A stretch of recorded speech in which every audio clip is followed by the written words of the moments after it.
Երկու օրից Ռուսաստան չի մտնի նաև հայկական թարմլոլիկը, վարունգը, պղպեղը, կանաչ բանջարեղենն ու ելակը։ Ռոսելխոզնադզորը մայիսի 30-ից ուժի մեջ մտնող ժամանակավոր սահմանափակման մասին այսօր հայտարարեց։ Մոսկվան պնդում է վերջին մեկ շաբաթում հայկական ձեռնարկություններում անցկացված ստուգումների արդյունքում հայտնաբերել են մի շարք խախտումներ, իսկ Հայաստանի իրավասու մարմինները չեն ձեռնարկել համապատասխան միջոցներ նախկինում հայտնաբերված խախտումների ուղղությամբ։ Ապրանքն դատարկել ենք, հենախտով դատար։ Ավելի քան 10 տոննա կանաչ պղպեղով բեռնված մեքենան օրեր շարունակ Ռուսաստանի սահմանին է։ Բեռնափոխադրողն այսօր է տեղեկացել, որ Ռոսելխոզնադզորի վերջին ցանկում նաև իր տեղափոխած ապրանքն է։ 3 արկղ վերցրել են ինձանից ուղարկել են Ռոստով էքսպերտիզայի, որպեսզի բարձեն ծագումը, այստեղ ինչքան հնարավոր է ինձ համար ավելի բարդացնում են վիճակը։ Իմ ապրանքն ուղարկում են էքսպերտիզայի Ռոստով, որը որ կարող է տևի 21 աշխատանքային օր, որը անում է կալենդարային 30 օր։ Մի խոսքով ես 1 ամսից շուտ տուն չեմ վերադառնա։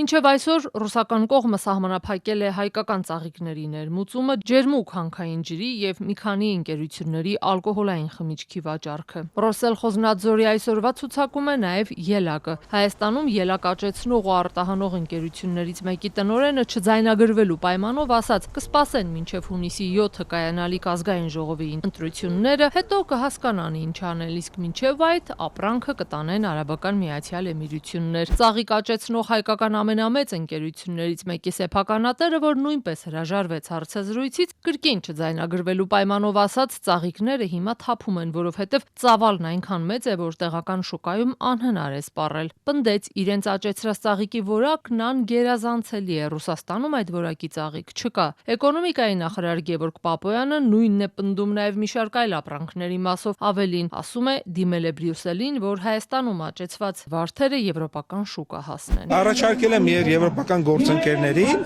որտեղ իրենք շատ են սիրում խոսել աջակցությունից եւ այլնից, դե եթե այդքան շատ սիրում են խոսել, թող աջակցեն մեզ, որպեսզի նաև ֆինանսական գործիքներով աջակցեն, որ մեր վարդերը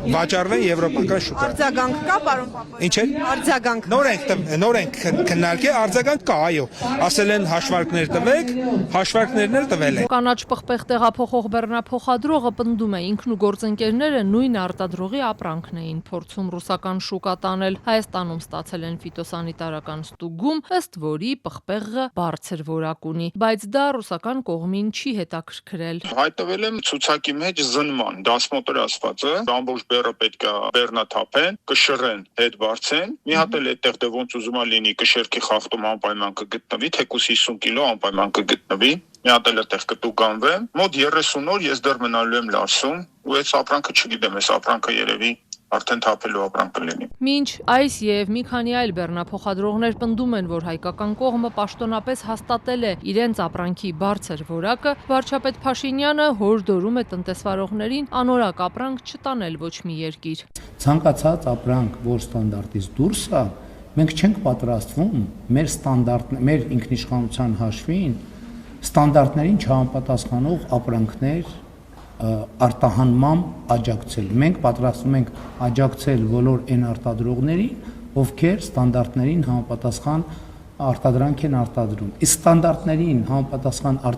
արտադրանքի համար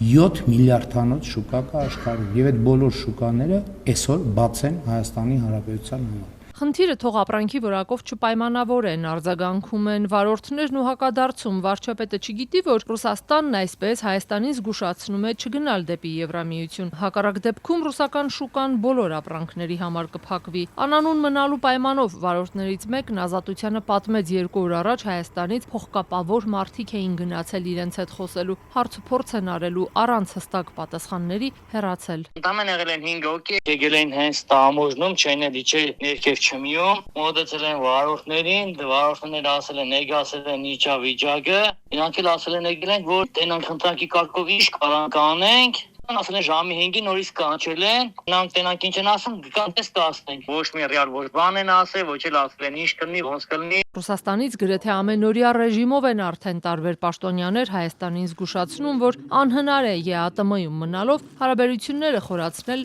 ԵՄ-ի հետ։ Հայաստանից զգուշավոր են արձագանքում։ Վարչապետն էլ հայտարարում է, որ Երևանը չի պատրաստվում դուրս գալ ԵԱՏՄ-ից։